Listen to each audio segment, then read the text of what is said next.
भाई साहब, पहले तो ये मैं चाहूँगा इस पे आप ज़रूर कमेंट कर दें। ये जो अली मीर गंडापुर साहब के हैं जी हमले, महमूद गजनवी की तरह हमले करना इस्लामाबाद पर, इस किस्म की बातें। दूसरा, सिविल नाफरमानी की जो बात की जा रही है उस पर पार्टी के अंदर शदीद इख्तलाफात हैं, क्योंकि ये भी कहा जा रहा है कि 24 नवंबर का फैसला इमरान खान अकेले का फैसला था, पार्टी को एतमाद में नहीं लिया गया।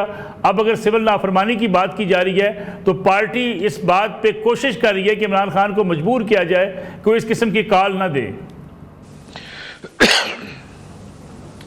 देखिए, गुजारिश ये है कि इससे पहले कि मैं आपके सवाल पर आऊँ, एक छोटी सी ऑब्जर्वेशन है। पहली बात तो ये कि हैदर नकवी साहब ने और अतर काज़मी साहब ने जो कुछ भी कहा, मैं एक एक लफ्ज़ के साथ खड़ा हूँ। उन्होंने जो कहा उसमें कुछ ऐड किया ही नहीं जा सकता। मेरे ख्याल से उन्होंने पूरा मंजरनामा बयान कर दिया है, क्या हो रहा है, क्या होने जा रहा है। जहाँ तक मेरी वो ऑब्जर्वेशन है वो ये है कि उन्होंने कहा कि JIT जो है उसमें तो जो कुछ लिखा होता है वो तो फाइल शैलो में चला जाता है, लेकिन इसी JIT ने एक 2/3 मेजॉरिटी के प्राइम मिनिस्टर को घर भी भेजा था। वो भी याद होना चाहिए, एक ऐसे मुकदमे में जिसमें उनका नाम तक नहीं था। ये उनका दिफा नहीं है, ये चूंकि हवाला दिया गया इसलिए ज़रूरी था कि एक क्लैरिफिकेशन कर दी जाए कि JITs किस तरह गले का अजाब बनती हैं। बाज़ नहीं चाह रहे हम, ना हमारी ये ख्वाहिश है कि इसी तरह की कोई जाली JIT जो है वो किसी भी वर्कर का, किसी भी लीडर के गले का हार बने। एनीवे, जो बात की हैदर नकवी साहब ने नविश्ता दीवार, I think that's the key issue today. आज सबसे बड़ा इशू ये है कि PTI ने जो कुछ अब तक किया है, जो कुछ वो करती रही है, जो कुछ करना चाह रही है, उसको बैठ के रीअसेस कर ले और नविश्ता दीवार पढ़ ले। मैं इस नविश्ता दीवार के हवाले से आपको सिर्फ कल वाला जो स्टेटमेंट है फॉर्मेशन कमांडर का, उसका जो इलामिया है उसके अंदर वाज़े इशारे मौजूद हैं। उसके अंदर डिजिटल दहशतगर्दी की भी बात है, उसके अंदर बाहर बैठे हुए लोगों की सहूलतकारी और मनसूबा साजी की भी बात है। उसमें यहाँ मौजूद लोगों को भी खुली वार्निंग है कि this is no longer tolerable. एक बात, अब आ जाए जनाब आपके सवाल के ऊपर। ये यहाँ पर कोई हिंदू हुकूमत है जिसके ऊपर हमलावर होकर वो सोमनाथ फतह करना चाहते हैं? ये पाकिस्तान है कि भारत है? जबान मुलाजा फरमाइए ज़रा, लहजा मुलाजा फरमाइए ज़रा। ये वही है ना महमूद गजनवी साहब जो कार से शराब की बोतलें निकलने के ऊपर जिस तरह से भागे थे और 2.5 मील का सफ़र करके जिस तरह ये बनीगाला पहुंचे थे। क्या हम सब चारों लोगों को याद नहीं है? वो वीडियो है ना उसकी, वो कोई हवा में तो नहीं है। वो फिर कैसे शहद की बोतलें बन गई, ये मसला छोड़ दीजिए। बहादुरी का मैंने आपको ज़रा जिक्र किया उनका कि कितने बड़े बहादुर हैं। 3 हमलों में तो वो खुद मौके से गायब हो गए। एक दफ़ा 7 घंटे, दूसरी दफ़ा आए तो रात के लिए गायब। इस दफा जिस तरह वो भागे हैं, वो खुदा के वास्ते जो कुछ आपने कर दिया है उसके 3 खौफनाक पहलू हैं जिसकी तरफ मैं निशानदेही करना चाहता हूं। एक तो ये कि ये पाकिस्तान की हिस्ट्री में नहीं बल्कि दुनिया की और ख़ास तौर से सब कॉन्टिनेंट की हिस्ट्री में आज तक नहीं हुआ कि कोई एक इकाई जो है वो फेडरेशन पर चढ़ाई कर दे, कोई एक सूबा जो है वो दारुल खिलाफे पर कब्जे का ऐलान करके आए। दूसरी बात यह है कि ये जो ये कहते हैं कि हम सरों पर कफन बांध के आए हैं, वो अपने आप को प्रॉपरली इक्विप्ड करके लाते हैं। लिहाजा जो एलिगेशन उनके ऊपर यह है कि लोग मुसल्लह थे, ये बात फिर करीने क्यास लगती है।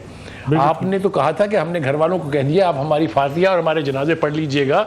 भागते हुए तो आपने 1 सेकंड नहीं लगाया वहां से, और जिस तरह से आप भागे हैं वो वीडियोज आज नहीं है, कुछ तो है, लेकिन जो असल जिनके पास है वो जब सामने आएगी आपको पता लगेगा भागना कहते किसको है। दूसरी बात ये कि बीबी ने कहा मैं वहां अकेली रह गई थी, बिल्कुल झूठ है, बिल्कुल झूठ है। ये इतने भरे रश में से भागे हैं कि लोगों ने इनके ऊपर पानी की बोतलें मारी हैं, वर्कर्स ने इनके गाड़ी का घेराव किया। ये वीडियोस मौजूद है ना, ये कोई हवा में थोड़ी ये बात।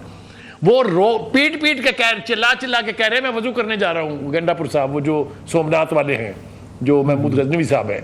तो मतलब कहने का ये है कि ऐसी चीज़ें जो की नहीं जा सकती, एक तो ये हवाला है। दूसरा हवाला ये है कि अगर आप इसको आज इनकरेज करेंगे तो बलूचिस्तान हमारे सर पर खड़ा है।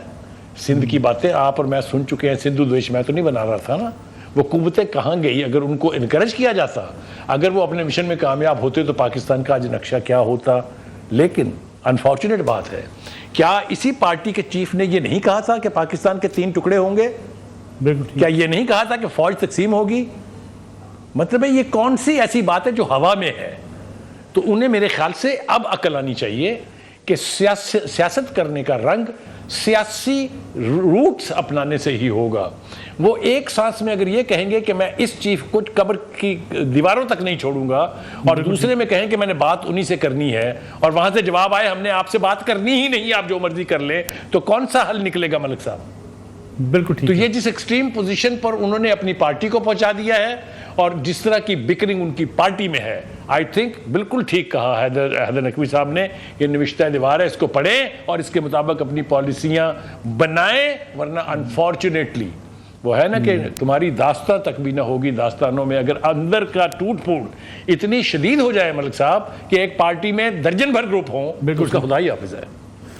अतर काज़मी साहब, ये जो हम सिविल नाफरमानी की बातें सुन रहे हैं, ये आपको कामयाब होती नजर आती है? क्योंकि पार्टी के अंदर तो बड़ा इख्तलाफ है। पार्टी कहती है हम उन्हें मना लेंगे इमरान खान साहब को कि वो ये कॉल वापस लें। फिर जिस तरीके से बैरून मुल्क पाकिस्तानी पैसे भेजते हैं अपने अजीज़ व अकारब को, कोई इन्वेस्टमेंट के लिए तो बहुत कम पैसे भेजते हैं, लेकिन अपने अजीज़ व अकारब को, अपनी फैमिली को, अपने घर के अखराजात के लिए पैसे भेजते हैं, वो किसी एक पार्टी की कॉल पे पैसे भेजने बंद कर सकते हैं?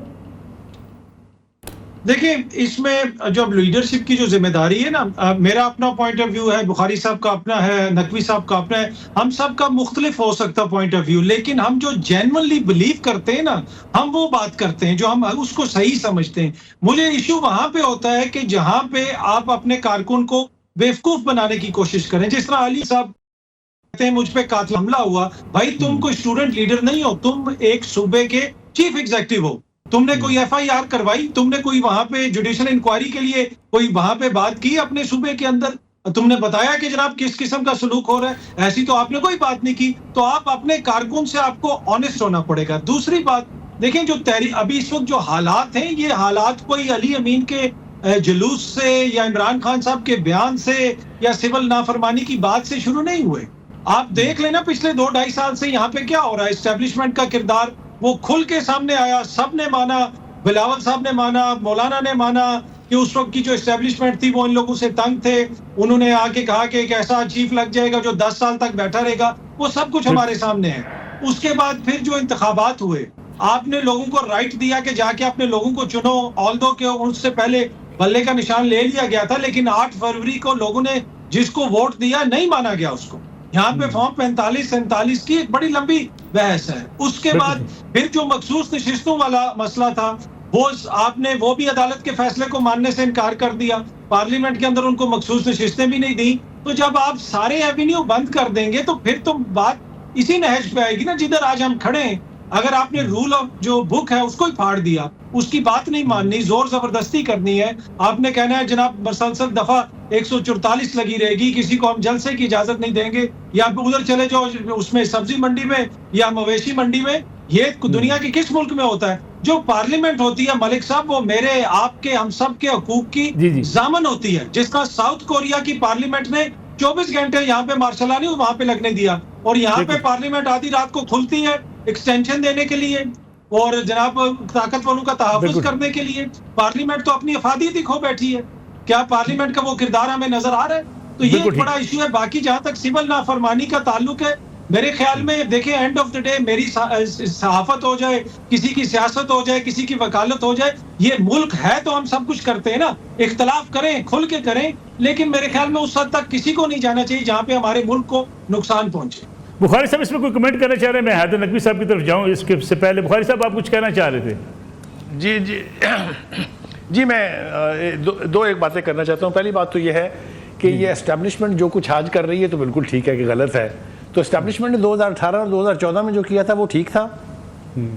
हम एक सांस में ये सारी बातें क्यों नहीं करते कि पहले जो एस्टेब्लिशमेंट इनको अपने कंधों पे बिठा के लाई थी, उसने भी इस मुल्क के साथ गद्दारी की थी और गलत किया था, और आज भी अगर हो रहा है तो गलत हो रहा है। ये कहने में क्या खराबी है? पहली बात तो ये है। दूसरी बात ये है कि जो सबसे बड़ा सवाल है वो ये कि सिविल नाफरमानी की तहरीक, बिल्कुल जी आप चलाए, आपने एक दफ़ा चला के देख ली ना।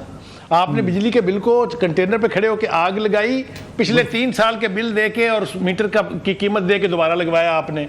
ये तो आपकी हैसियत इसलिए है कि आपने वो कॉल अपने दिमाग से नहीं दी थी, साथ खड़े थे शेख रशीद साहब जो कान में आपके फूंक रहे थे।